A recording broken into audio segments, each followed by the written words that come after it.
على عباده الذين اصطفى أما بعد فأعوذ بالله من الشيطان الرجيم بسم الله الرحمن الرحيم قال الله تبارك وتعالى ولا تهنوا ولا تحزنوا وأنتم الأعلون إن كنتم مؤمنين صدق الله مولانا العظيم وصدق رسوله النبي الكريم. مولا ورد زما کے پنځنامه د پنجتن مصطفی خیر النساء علی حسین او حسن. عزیزانو د دین وړاندې مونږه د دریو امامانو تذکره وکړه، هم د دغه کور د دغه شهزادګانو سلورم نمبر امام چې دی د هغه تذکره نن مونږ کوو. الله تعالی دې د دې نظر کرم په مونږ باندې ولرلي. دا هغه شهزاده دی چې د کربلا واقعات په خپلو سترګو باندې لیدلي دي، او بیا د کربلا نه وروستو چې څومره زندګاني وه په دنیا کې د ده، نو ټوله یې په غم کې تیره کړې ده. ځکه چې خلک د یو انسان د خپل پلار، د خپل رور، د خپل ترزوي، د خپل یعنی شهزادګانو د هغې هغه درد او مصیبت او قتل او مقاتله ویني، آیا د هغه به څنګه زندګي دا باقي تیریږي؟ نو دا هغه شهزاده او تاسو یقین وکړئ د دا ټوله زندګي د ابتلا نه ډکه ده. او سهار مې ورور ته هم دا خبره وکړه چې یاره واقعي دا نن ورځ دومره درنه ده چې نن سحر زه راپاڅېدلی یم او څومره تکلیف ما ته میلاو شو، ولې دا د ابتلا خبرې وې او په هغې کې ما څومره منډې تړلې ووالې، بیا نورې ډېرې خبرې پکې رالې. هغه ورور ته پته ده، نو ما وایي چې واقعي دا یو داسې هستي وه چې د دې ټول ژوند په ابتلا کې تیر شوی دی، خو لیکن د هغې ابتلا سره سره د هغې مبارکو چې نام د هغې حضرت علي دی رضی الله تعالی عنه. حضرت علي د خپل نیکه په نام، دا د امام حسین علیه السلام یو علي اکبر، یو علي اصغر، دا علي اوسطو، د دیو به اکثر بیمارو. نو دغه خپل لوم دی او کنیت ابوالحسنو او لقب چې کوم دی نو حضرت سجاد علیه السلام. سجاد به ورته په دې وی چې په سجده باندې به پروت و هر وخت، او دغه رنګې چې کم دی نو زین العابدین ورته هم ویلی شي. زین العابدین ورته ولې ویلی شي؟ یو وخت کې شیطان د یو محیب اژدها په شکل کې راغی او دی په عبادات باندې ولاړ دی، او دې شیطان ورته دغه اژدها ورته قسمه قسم چې کم دی نو دمکیانې په هغې مونځ کې ورکړې، حتی چې یو ټکې وله هم ورکو، خو لیکن د خدای عبادت پرې نه خو، په هغې هېڅ پروا ونه ساتل. د غیبونه ورته چار چاپېر آواز کېږي، یا زین العابدین، یا زین العابدین، یا زین العابدین. نو دا هغه هستی وه د امام حسین علیه السلام دویم نمبر بچی و. ما تاسو ته مخکې وي چې یو علي اکبر و، یو علي اصغر و، دا علي اوسط و. دیو په مدینه منوره کې په 5 شعبان باندې په سن 38 هجری کې د دیو ولادت شوی او دیو پیدا شوی، او بیا په 8 محرم الحرام په 94 یا 95 هجری کې دی د دنیا نه رحلت کړی. دی ته امامت چې کله ملاوېدو نو د ده یو ترو چې د هغه نامه وه محمد بن حنفیه. محمد بن حنفیه هغه راغې په ده پسې چې وراره چونکې امام حسین علیه السلام د دنیا نه لاړو او د هغه ټول تبرکات ما ته راواله کا، ځکه چې زه حقدار یم، زه ستا تره یمه، او لہذا دا ټول هغه تبرکات چې هغه د پیغمبرانه کورنۍ نه را روان دي، هغه تبرکات چې هغه داسې تبرکات دي چې د هغې دپاره چې کوم دی د امت کم امت د نبی علیه الصلاة والسلام دی د هغې دپاره پې دعاګانې کیدی شي، دا تبرکات یي، دا به خپل نیکونو نه د روضه دلي ته هم پاتې شوي یي، به ورسره خامخا خو دې حل نه وی. بنابر هر کیف هغه تبرکات تی هغه وغوښتل، نو هغه ته مسکی شو. امام سیدنا زین العابدین رضی الله تعالی عنہ ته مسکی شو، وی تره دا خبره به وایي زمونږ حجر اسود فیصله کوي. سبحان الله جی، دا خبره دا به حجر اسود زمونږ فیصله کوي، چې حجر اسود څه فیصله وکړه بس ما ته کاکا جی منظوره ده. کله چې دیو رالل او حجر اسود ته مخامخ وردېدل او دیو مبارک ورته اشاره وکړه چې حجر اسوده تاسو په خپله ووایئ چې امامت چاته حواله شوی دی. نو د دنیا خلق ولاړ دی او په فصیح ژبه سره بغیر د ژبې نه په فصیح بیان سره وایي حجر اسود ویې لاولي ورته سلام وکړو او بیا ورته وویې چې د امامت حقدار دی. نو چې کله یې ورته دا وویې نو هغه ترې راپاڅېدو او د لاس یې ښکل کړو، واقعي چې ته د امامت دا هغه کورنۍ ده. نو دغه رنګې چې کوم دی نو عادات اوصاف د دیو داسې وو چې ما خو تاسو ته مخکې وویل چې ټوله زندګي دیو په غم کې تېره کړې ده، ټوله زندګي په غم کې تېره کړې ده. هره ورځ به یې روژه وه، د شپې به یې 1000 رکعات نفل کول، او د شپې به بیا چې د نفلو نه فارغ شو نو د مدینې منورې په دغو کې به ګرځېدلو او داسې کور به یې کتلو چې هغه به ډېر غریبانانو نو پیسې به یې په پنډو کې دغه کړې، هغې ته به یې ورګېرې کړې، ځان به یې ورته هم نه. خو بیا وروستو خلکو ته چې کله د دنیا نه یې رحلت وکړو نو خلکو ته پته ولګېده چې یاره دا د غیبو نه دا پیسې چې راتلې نو دا خو به سیدنا امام زین العابدین علیه السلام را ارتول. دا د دې کردارو. یو وخت کې دی را روان دی او د دو مخې ته چې کوم دی نو یو قصاب لګیا دی او یوه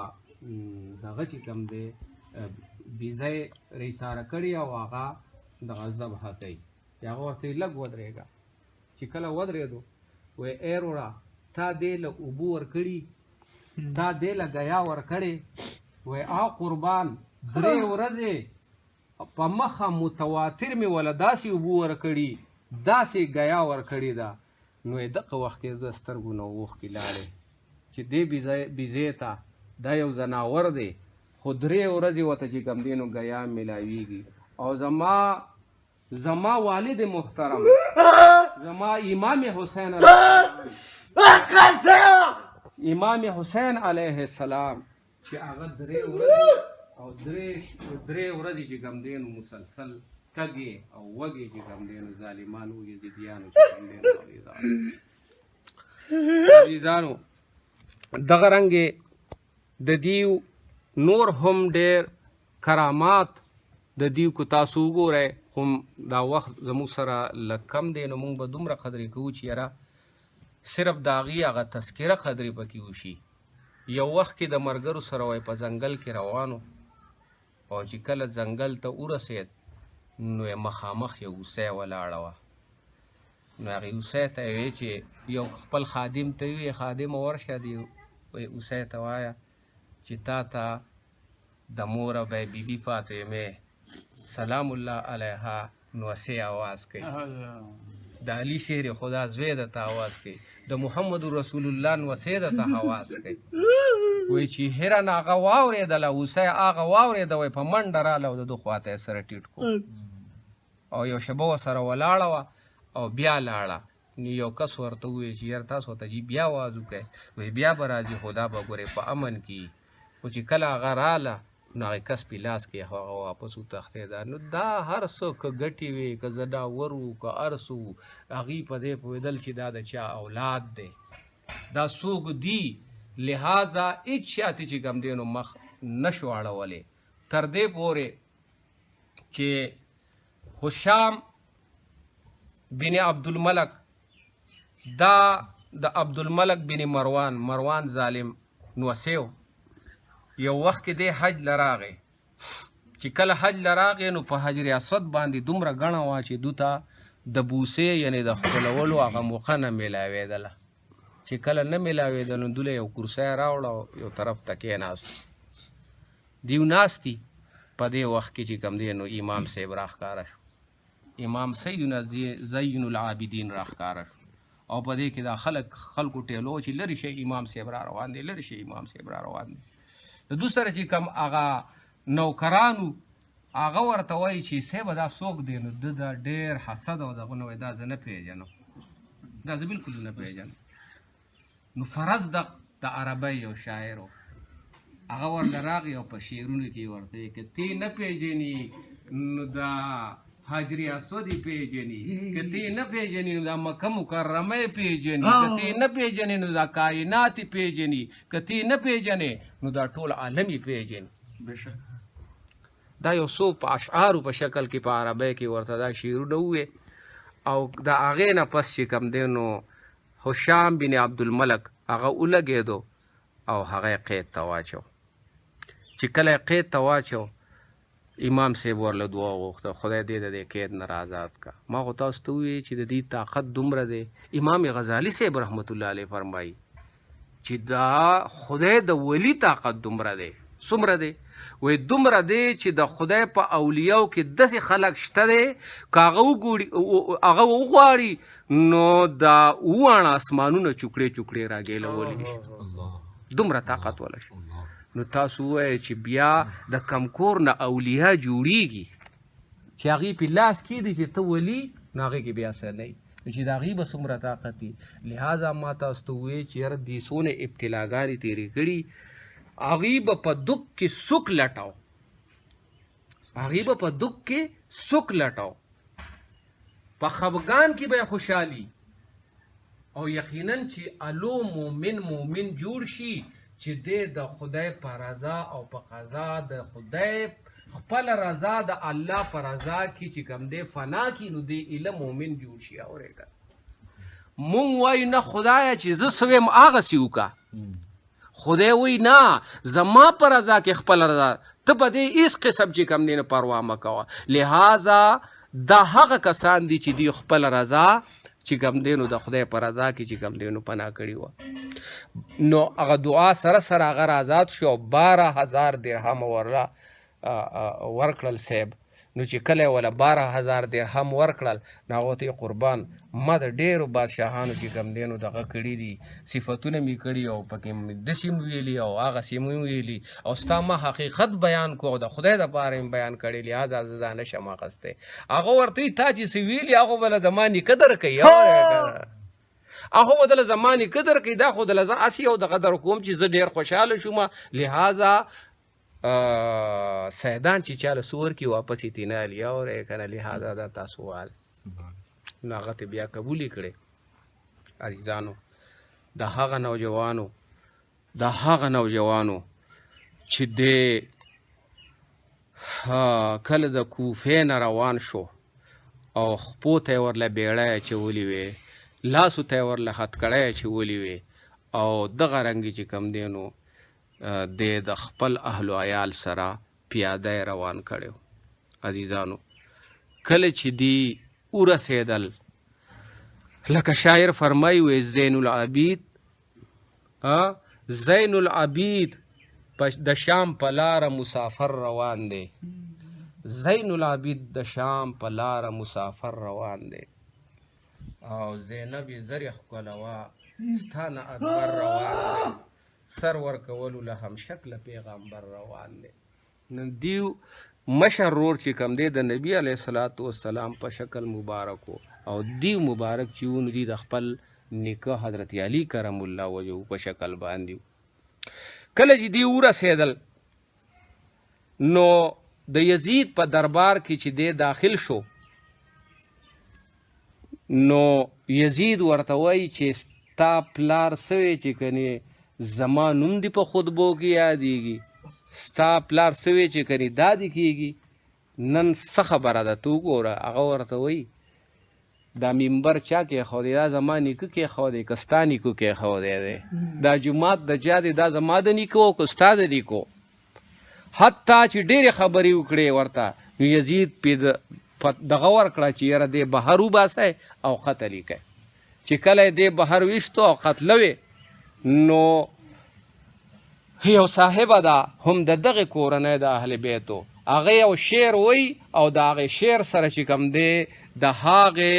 قاتل د لاسه چې کوم دی نو هغه توره ګیلیږي او بیا دی راولي او چې کله یې راولي نو یزید د خپل زوی خواته کښېنوي وایي د ده خواته کښېنه ځکه چې دا ستا هم اثر دی دا ستا هم اثر دی چې کله کښېناست نو د یزید دغه زوی ورته وایي چې یاره نقاره شروع شوه نقاره دې ته وایي چې یو غټه دغه به وه هغه به یې وهله چې کله هغه شروع شوی دا ستا د پلار نقاره غږیږي که زما نو هغه ورته لږ صبر وکړه زه به تاله د دې خبرې جواب درکړم چې کله هغه ختمه شوه او بانګ شروع شو او اشهد ان محمد رسول الله دا یې وویې پکې وایي دا د چا نقاره غږیږي دا زما د نیکه غږیږي او که ستا د نیکه غږیږي او ستا د نیکه به یو 5 ورځې راځي او زما د نیکه به تر قیامته پورې راځي او بیا چې کله یزید ته پته ولګېده نو بیا یې ورته وویې چې یاره ته زما نه څه غواړې هغه در کوم وایي زه به دنه 3 شیزونه غواړم نمبر 1 ماله به د خپل پلار قاتلان ناکې نمبر 2 ماله به ټول د اهل بیتو سرونه مبارک راکې چې زه په ښایسته طریقې سره دفن کم نمبر 3 نن د جمعې ورځ د زه به چې کوم دی تقریر کوم ته به تقریر نه کوې ستا مولا به تقریر نه کوي کله چې ورته اول ټکي ووې چې یاره د ده قاتل پلانې هغه وایي نه دا خو چې چا حکم جاري کړی حتی چې په یزید ته خبره راتاو شوه نو ما هغه ورته فرمایي ما تا ته وویې چې ته به زما خبره پوره نه کړې بیا چې کوم دی نو کله تقریر ته وختو او تقریر د جمعې شروع کو تاسو یقین کوئ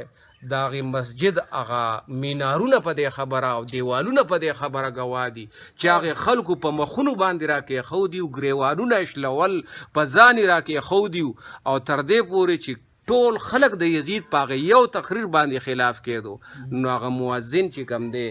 هغه یزید ورته قار شو ورته یې شابه دغه کوه د خطبې اذان کوه نو هغه راپاڅېد وی الله اکبر الله اکبر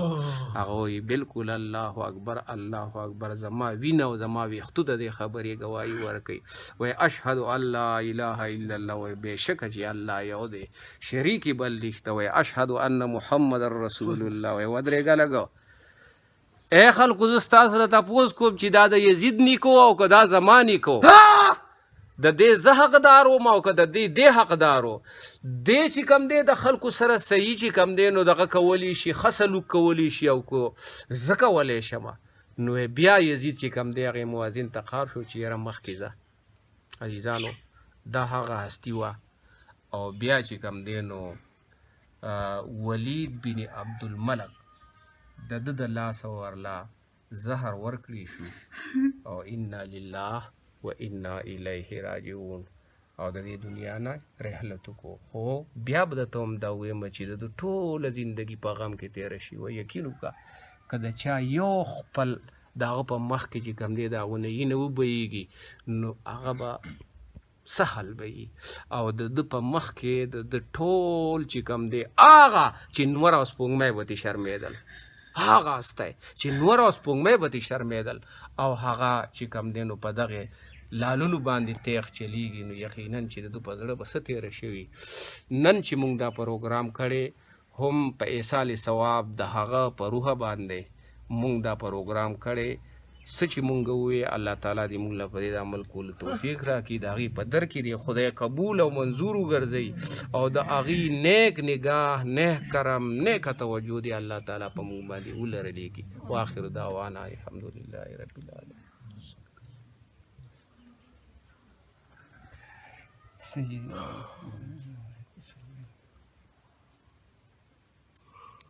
تحبون الله فاتبعوني که تاسو د الله سره محبت کول غواړئ نو د هغو خویونه اتباع په هغې طریقې سره چې یحببکم الله الله به ستاسو سره ټیک محبت کوي. نو په هغې باندې څه نه دي شوي، د هغې په نوسو څه نه دي شوي، ښځلې پرې راغورځېدلي، څه پرې راغورځېدلي، خو د هغې په باوجود هغې تپوس نه کوي. هغې به د خلکو زړونه پته کول، سرونه نه، زړونه به یې پته کول. نو زه هم تاسو ته دا وایم چې لاول په خپل زړه باندې کوشش پکار دی چې مونږ د خپل زړه پته کړو، ځکه چې خپل زړه مونږ نه یې پته کړی نو د بل زړه نه شو پته کولی. نو دا راغونډه چې زمونږ ده نو د دې هېڅ دا مقصد نشته چې یا مونږ دغه وکړو یا وریجې وخورو یا هغه وکړو، نه، دا د چا په یاد کې ده. او تاسو یقین وکړئ چې کم پروګرام شوی داسې پروګرام نه دی تیر شوی چې هغه د هغې څه ریزلټ نه دی راغلی او نتیجه نه ده راغلی. خامخا یو بایي چې کوم دی نو هغه دومره یو ښکلی خوب ویني چې یا د سرکار روضه ویني یا ورله هغه زیری ورکوي، هر څه چې خو هر پروګرام د هغې څه نه څه چې کوم دی هغې وجه دا ده چې دا خبره حقه ده، دا خبره حقه ده. او زمونږ سره د محمد رسول الله صلی الله علیه وسلم خوږ نوسې د هغې اینه مبارکه زمونږ سره ناسته، نو خامخا به په دې باندې کرم کېږي او خامخا به مونږ یعنې پاس کېږو. پاس کېدل مقصد دا دی چې مونږ دې دنیا ته د کم کار دپاره راغلي یو، هغه کار هغې باندې به الله تعالی زمونږ نه راضي کېږي. نو کوشش پکار دی وروڼو، هېڅ ته مه ګورئ، مخکې ځه، ولا تهینو ولا تحزنو، مه غمجن کېږه